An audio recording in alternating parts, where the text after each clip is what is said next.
ಶ್ರೀ ಗಣಪತಿ ಶಾರದಾ ಗುರುಭ್ಯೋ ನಮಃ. ಶ್ರೀರಾಮ ರಾಮ ರಾಮೇತಿ ರಮೇ ರಾಮೇ ಮನೋರಮೆ ಸಹಸ್ರನಾಮ ತತ್ತುಲ್ಯಂ ರಾಮನಾಮ ವರಾನನೆ. ಶ್ರೋತೃಗಳಿಗೆ ಶ್ರೀಮದ್ ವಾಲ್ಮೀಕಿ ರಾಮಾಯಣದ ಅಯೋಧ್ಯ ಕಾಂಡದಲ್ಲಿ ಅಯೋಧ್ಯೆಯ ದೂತರು ಭರತನಿಗೂ ಭರತನ ಸೋದರ ಮಾವನಿಗೂ ಅನರ್ಘ್ಯವಾದ ವಸ್ತುಗಳನ್ನು ಅರ್ಪಿಸಿದುದು, ವಸಿಷ್ಠರ ಸಂದೇಶವನ್ನು ತಿಳಿಯಪಡಿಸಿದುದು, ಭರತನು ತಂದೆಯೇ ಮೊದಲಾದವರ ಕುಶಲವನ್ನು ಕೇಳಿ ತಾತನ ಅನುಮತಿಯನ್ನು ಪಡೆದು ಶತ್ರುಘ್ನನೊಡನೆ ಅಯೋಧ್ಯೆಗೆ ಪ್ರಯಾಣ ಹೊರಟುದು ಎಂಬ 70ನೆಯ ಸರ್ಗಕ್ಕೆ ಸ್ವಾಗತ.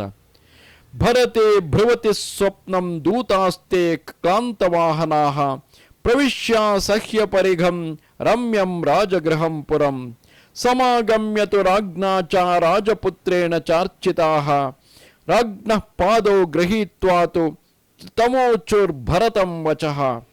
ಭರತನು ತನ್ನ ಗೆಳೆಯರಿಗೆ ಸ್ವಪ್ನ ವೃತ್ತಾಂತವನ್ನು ಹೇಳುತ್ತಿರುವಾಗಲೇ ಅಯೋಧ್ಯೆಯ ರಾಜಭಟರು ಬಹಳ ದೂರ ಪ್ರಯಾಣ ಮಾಡಿ ಬಳಲಿದ್ದ ಕುದುರೆಗಳೊಡನೆ ಶತ್ರುಗಳಿಂದ ಅಭೇದ್ಯವಾದ ಕೋಟೆಯನ್ನು ಪ್ರವೇಶಿಸಿ ರಾಜಗೃಹಕ್ಕೆ ಬಂದು ಅರಮನೆಯನ್ನು ಪ್ರವೇಶಿಸಿದರು. ಕೇಕೆಯ ರಾಜ್ಯದ ರಾಜಪುತ್ರನಾದ ಯುಧಾಜಿತನು ಅಯೋಧ್ಯೆಯ ರಾಜಭಟರನ್ನು ಯಥಾಯೋಗ್ಯವಾಗಿ ಸತ್ಕರಿಸಿದನು. ಬಳಿಕ ರಾಜಭಟರು ಭರತನ ಕಾಲುಗಳನ್ನು ಮುಟ್ಟಿ ನಮಸ್ಕರಿಸಿ ಹೇಳಿದರು, ರಾಜಕುಮಾರ, ಪುರೋಹಿತರು ಮತ್ತು ಮಂತ್ರಿಗಳು ನಿನ್ನ ಕುಶಲವನ್ನು ಕೇಳಿದ್ದಾರೆ. ಸಮಯವು ಮೀರುವುದಕ್ಕೆ ಮುನ್ನವೇ ನೀನು ಒಂದು ಕಾರ್ಯವನ್ನು ನಿರ್ವಹಿಸಬೇಕಾಗಿದೆ. ಆದುದರಿಂದ ಶೀಘ್ರವಾಗಿ ಇಲ್ಲಿಂದ ಹೊರಡು. ನಾವು ಅಯೋಧ್ಯೆಯಿಂದ ತಂದಿರುವ ಅನರ್ಘ್ಯವಾದ ಈ ವಸ್ತ್ರಾಭರಣಗಳನ್ನು ಸ್ವೀಕರಿಸಿ ಇವುಗಳನ್ನು ನಿಮ್ಮ ತಾತನಿಗೂ ಮತ್ತು ಸೋದರ ಮಾವನಿಗೂ ಉಡುಗೊರೆಯಾಗಿ ಕೊಡು. ನಾವಿಲ್ಲಿ ಸುಮಾರು 30 ಕೋಟಿ ವರಹಗಳ ಮೌಲ್ಯದ ವಸ್ತ್ರಾಭರಣಗಳನ್ನು ತಂದಿರುತ್ತೇವೆ.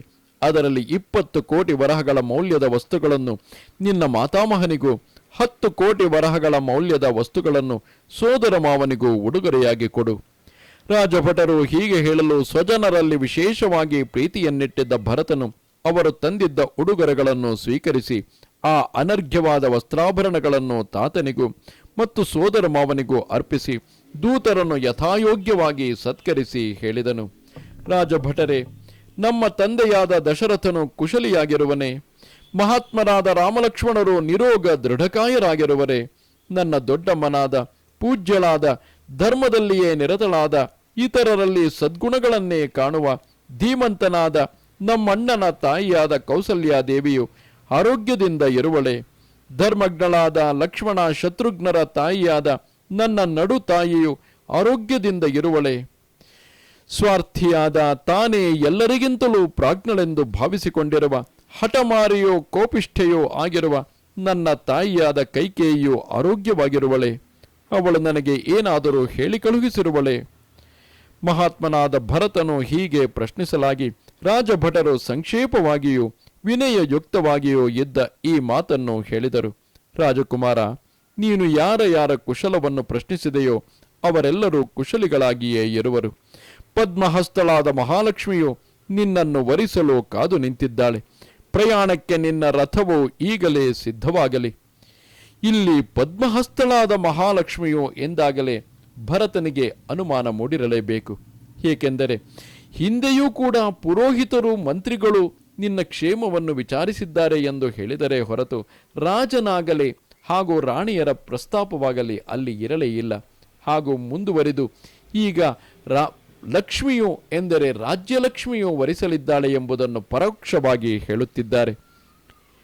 ಹಾಗೆಯೇ ಆಗಲಿ. ಭರತನು ಹೇಳುತ್ತಾನೆ, ಅಯೋಧ್ಯೆಯಿಂದ ಬಂದಿರುವ ದೂತರು ಪ್ರಯಾಣ ಮಾಡಲು ಅವಸರಪಡಿಸುತ್ತಿದ್ದಾರೆಂದು ನಮ್ಮ ತಾತನಿಗೆ ಹೇಳಿ ಅವನ ಅನುಮತಿಯನ್ನು ಪಡೆದು ಹೊರಟು ಬರುತ್ತೇನೆ. ಹೀಗೆ ಭರತನು ರಾಜದೂತರಿಗೆ ಹೇಳಿ ಮಾತಾಮಹನ ಬಳಿಗೆ ಹೋಗಿ ಹೇಳಿದನು, ತಾತ, ಅಯೋಧ್ಯ ಪಟ್ಟಣದಿಂದ ಬಂದಿರುವ ಈ ರಾಜಭಟರು ನನ್ನನ್ನು ಹೊರಡಲು ಅವಸರಪಡಿಸುತ್ತಿದ್ದಾರೆ. ಅವರ ಪ್ರೇರಣೆಯಂತೆ ನಾನೀಗ ನಮ್ಮ ತಂದೆಯ ಬಳಿಗೆ ಹೋಗಲಿದ್ದೇನೆ. ನೀನು ಯಾವಾಗ ನನ್ನನ್ನು ಸ್ಮರಿಸಿಕೊಳ್ಳುವೆಯೋ ಆಗಲೇ ನಾನು ಪುನಃ ಇಲ್ಲಿಗೆ ಬಂದು ಬಿಡುತ್ತೇನೆ. ಭರತನು ಹೀಗೆ ಹೇಳಲು ಕೇಕೆಯ ರಾಜನು ಅವನನ್ನು ಬಾಚಿ ತಬ್ಬಿಕೊಂಡು ನೆತ್ತಿಯನ್ನು ಅಘ್ರಾಣಿಸಿ ಮೈದಡವುತ್ತಾ ಈ ಶುಭವಾಕ್ಯವನ್ನು ಹೇಳಿದನು, ಹೋಗಿ ಬಾ ಮಗು, ಹೋಗಿ ಬರಲು ಅನುಮತಿಸಿದ್ದೇನೆ. ನಿನ್ನಂತಹ ಒಳ್ಳೆಯ ಮಗನನ್ನು ಪಡೆದು ಕೈಕೇಯಿಯು ಸುಪುತ್ರವತಿಯಾದಳು. ನಿನ್ನ ತಂದೆ ತಾಯಿಗಳಿಗೆ ಅವರ ಕುಶಲವನ್ನು ಕೇಳಿದೆನೆಂದು ಹೇಳು.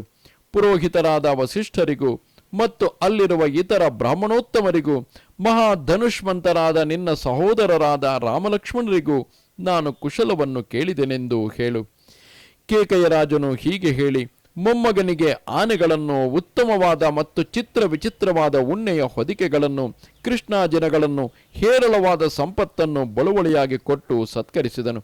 ಅಂತಃಪುರದಲ್ಲಿ ದಷ್ಟಪುಷ್ಟವಾಗಿ ಬೆಳೆದಿದ್ದ, ಹುಲಿಯ ಶಕ್ತಿಯನ್ನು ಬಲವನ್ನು ಹೊಂದಿದ್ದ, ಕೋರೆ ದಾಡೆಗಳಿರುವ ಎತ್ತರವಾಗಿದ್ದ ನಾಯಿಗಳನ್ನು ಭರತನಿಗೆ ಕೊಟ್ಟನು. ಥಳಥಳಿಸುತ್ತಿದ್ದ 2,000 ಚಿನ್ನದ ಕಂಠಾಭರಣಗಳನ್ನು, 1,600 ಉತ್ತಮ ಜಾತಿಯ ಕುದುರೆಗಳನ್ನು ಕೇಕೆಯ ರಾಜನು ಕೈಕೇಯಿ ಪುತ್ರನಿಗೆ ಕೊಟ್ಟನು. ಸಹಾಯಭೂತರಾದ, ವಿಶ್ವಾಸಕ್ಕೆ ಯೋಗ್ಯರಾದ, ಗುಣವಂತರಾದ ಅಮಾತ್ಯರನ್ನು ಅಶ್ವಪತಿಯು ಭರತನೊಡನೆ ಕಳುಹಿಸಿದನು. ಇರಾವತ ಪರ್ವತದಲ್ಲಿಯೂ ಮತ್ತು ಇಂದ್ರಶಿರ ಪರ್ವತದಲ್ಲಿಯೂ ಹುಟ್ಟಿದ ಐರಾವತ ಮತ್ತು ಇಂದ್ರಶಿರಗಳೆಂಬ ಉತ್ತಮ ಜಾತಿಯ ಬಹುಸುಂದರವಾದ ಆನೆಗಳನ್ನು, ಚೆನ್ನಾಗಿ ಪಳಗಿದ ಮತ್ತು ಶೀಘ್ರವಾಗಿ ಹೋಗುವ ಕತ್ತೆಗಳನ್ನು, ಹೇರಳವಾದ ಧನವನ್ನು ಸೋದರಮಾವನು ಭರತನಿಗೆ ಬಳುವಳಿಯಾಗಿ ಕೊಟ್ಟನು. ಹೊರಡುವ ಅವಸರದಲ್ಲಿ ಇದ್ದುದರಿಂದ ಆ ಅಪಾರ ಧನವನ್ನು ತೆಗೆದುಕೊಂಡು ಹೋಗುವುದು ಭರತನಿಗೆ ಅಷ್ಟು ಇಷ್ಟವಾಗಲಿಲ್ಲ. ಹಿಂದಿನ ರಾತ್ರಿಯಲ್ಲಿ ಕಂಡ ಕೆಟ್ಟ ಕನಸು ಮತ್ತು ಅದರ ಹಿನ್ನೆಲೆಯಲ್ಲಿಯೇ ಅಯೋಧ್ಯೆಯಿಂದ ರಾಜಭಟರು ಬಂದು ಪ್ರಯಾಣ ಹೊರಡಲು ಅವಸರಪಡಿಸುತ್ತಿರುವುದು, ಈ 2 ಕಾರಣಗಳಿಂದ ಭರತನ ಮನಸ್ಸು ಚಿಂತಾಕ್ರಾಂತವಾಗಿದ್ದಿತು. ಶ್ರೀಮಂತನಾದ ಭರತನು ಒಡನೆಯೇ ತನ್ನ ಅರಮನೆಗೆ ಹೋಗಿ ಪ್ರಯಾಣದ ಸಿದ್ಧತೆಯನ್ನು ಮಾಡಿಕೊಂಡು ಬಂಧು ಮಿತ್ರರೆಲ್ಲರಿಗೂ ಪ್ರಯಾಣದ ವಿಷಯವನ್ನು ತಿಳಿಸಿ ಅರಮನೆಯಿಂದ ಹೊರಟು ಜನರಿಂದಲೂ ಆನೆಗಳಿಂದಲೂ ಕುದುರೆಗಳಿಂದಲೂ ನಿಬಿಡವಾಗಿದ್ದ ಉತ್ತಮವಾದ ರಾಜಮಾರ್ಗವನ್ನು ಸೇರಿದನು. ರಾಜಬೀದಿಯನ್ನು ದಾಟಿದ ನಂತರ ಉದಾರ ಸತ್ವನಾದ ಭರತನು ಅಜ್ಜಿ ಮತ್ತು ಸೋದರತ್ತೆಯರು ವಾಸ ಮಾಡುತ್ತಿದ್ದ ಅಂತಃಪುರವನ್ನು ಪ್ರವೇಶಿಸಿದನು. ಅಜ್ಜಿಗೂ ಮತ್ತು ಸೋದರತ್ತೆಗೂ ನಮಸ್ಕರಿಸಿ ಅಂತಃಪುರದಿಂದ ಹೊರಟು ತನ್ನನ್ನು ಕಳುಹಿಸಿಕೊಡಲು ಜೊತೆಯಲ್ಲಿ ಬಂದಿದ್ದ ತಾತನಿಗೂ ಸೋದರ ಮಾವನಾದ ಯುಧಾಜಿತನಿಗೂ ಪುನಃ ನಮಸ್ಕರಿಸಿ ಅವರಿಂದ ಅನುಮತಿಯನ್ನು ಪಡೆದು ಶತ್ರುಘ್ನನೊಡನೆ ರಥದಲ್ಲಿ ಕುಳಿತು ಹೊರಟನು. ಆ ರಥವನ್ನು ಹಿಂಬಾಲಿಸಿ ವೃತ್ತಾಕಾರದ ಚಕ್ರಗಳಿಂದ ಕೂಡಿದ್ದ ಬಳುವಳಿಗಳನ್ನು ತುಂಬಿಕೊಂಡಿದ್ದ 100 ರಥಗಳು ಹೊರಟವು. ಒಂಟೆ, ಕುದುರೆ, ಎತ್ತು ಮತ್ತು ಕತ್ತೆಗಳು ಆ ರಥಗಳನ್ನು ಎಳೆದುಕೊಂಡು ಹೋಗುತ್ತಿದ್ದವು. ಅನಂತರ ರಾಜಭಟರು ಭರತನ ರಥವನ್ನು ಅನುಸರಿಸಿ ಹೊರಟರು. ಮಾತಾಮಹನು ಕಳುಹಿಸಿದ್ದ ಸೈನಿಕರಿಂದ ರಕ್ಷಿಸಲ್ಪಡುತ್ತಿದ್ದ ನಿಷ್ಕಂಟಕನಾದ ಭರತನು ತನಗೆ ಸಮಾನರಾದ ಅಮಾತ್ಯರೊಡಗೂಡಿ ಶತ್ರುಘ್ನನನ್ನು ಕರೆದುಕೊಂಡು ಸಿದ್ಧ ಪುರುಷನು ಇಂದ್ರಲೋಕದಿಂದ ಹೊರಡುವಂತೆ ಕೇಕೆಯ ರಾಜನ ಅರಮನೆಯಿಂದ ಹೊರಟನು. ಇದು ಶ್ರೀಮದ್ ವಾಲ್ಮೀಕಿ ರಾಮಾಯಣದ ಅಯೋಧ್ಯ ಕಾಂಡದಲ್ಲಿ 70ನೆಯ ಸರ್ಗವು. ನಮಸ್ತೆ ಶಾರದೆ ದೇವಿ ಕಾಶ್ಮೀರ ಪುರವಾಸಿನಿ ತ್ವಾಮಹಂ ಪ್ರಾರ್ಥಯೇ ನಿತ್ಯಂ ವಿದ್ಯಾದಾನಂಚ ದೇಹಿಮೆ. ನಮಸ್ಕಾರ.